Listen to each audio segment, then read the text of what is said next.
بسم اللہ الرحمن الرحیم۔ السلام علیکم ورحمۃ اللہ وبرکاتہ۔ حدیث میں کفل نامی ایک بنی اسرائیلی آدمی کا قصہ آیا ہے کہ حضرت نبی کریم صلی اللہ علیہ وآلہ وسلم نے فرمایا، بنی اسرائیل میں ایک آدمی کفل نام کا تھا جو ہر قسم کی برائی میں طاق تھا۔ ایک دن اس کے پاس ایک عورت آئی اور اس نے اس سے کہا کہ اگر تم مجھے اتنے روپیے دے دو تو میں اپنے آپ کو تمہارے حوالے کر دوں گی اور تم کو جو مجھ سے اپنی خواہش پوری کرنے کا حق ہوگا۔ وہ شخص پہلے ہی سے برائی کا عادی تھا، اسے یہ موقع غنیمت نظر آیا اور اس نے اس عورت کو رقم دینے کا وعدہ کر لیا اور اس سے اپنی نفسانی خواہش پوری کرنے کے لیے کسی کمرے میں لے گیا۔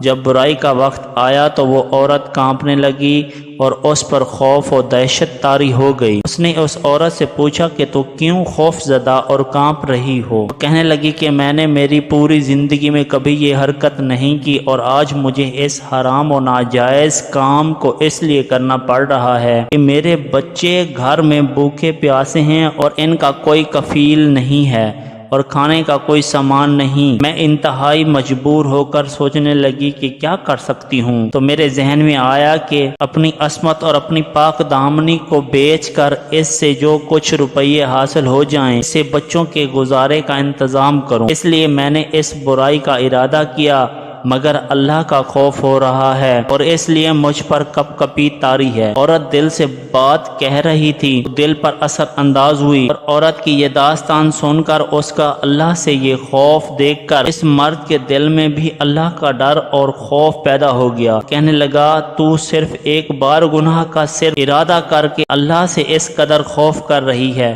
اور میرا حال یہ ہے کہ میں نے پوری زندگی میں اس کی نافرمانی میں معصیت میں گزاری۔ مجھے اللہ کا تو اس سے زیادہ خوف کرنا چاہیے، اس لیے میں توبہ کرتا ہوں کہ آج سے کبھی گناہ نہیں کروں گا اور میں نے تجھ سے رقم کا وعدہ کیا وہ بھی تجھ کو دوں گا۔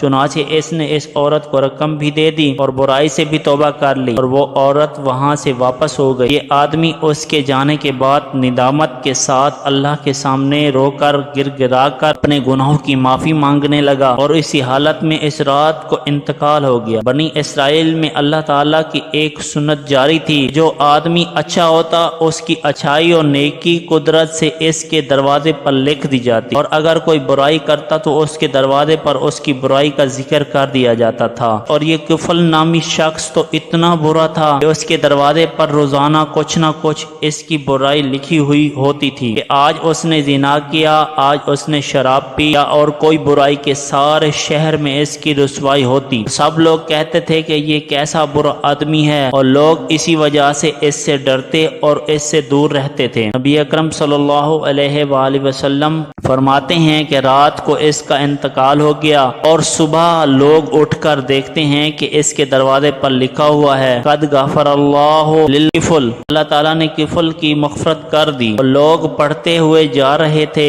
گزرنے والے روزانہ دیکھا کرتے تھے اس کے دروازے پر کبھی کچھ تو کبھی کچھ لکھا ہوا ہوتا تھا، مگر آج عجیب بات ہے کہ اس کے دروازے پر اللہ نے کفل کی مغفرت کر دی لکھا ہوا ہے۔ لوگ کہنے لگے کہ آج اس کے ساتھ کیا معاملہ ہوا ہے، اتنا برا آدمی، اتنا شریر و فاسق آدمی اور اللہ نے اس کی مغفرت کر دی۔ اب لوگوں نے تحقیق کی، اس عورت کا واقعہ معلوم ہوا کہ خود عورت نے آ کر بتایا رات ایسا ایسا واقعہ ہوا تھا۔ اب لوگوں سمجھ میں آیا کہ اللہ نے اس لیے اس کی مغفرت کر دی۔ تاکہ متعدد واقعات سننے کے لیے ہمارے چینل کو سبسکرائب کریں اور بیل آئیکن کو پریس کریں تاکہ ہماری نیو آنے والی ویڈیوز آپ کو مل سکیں۔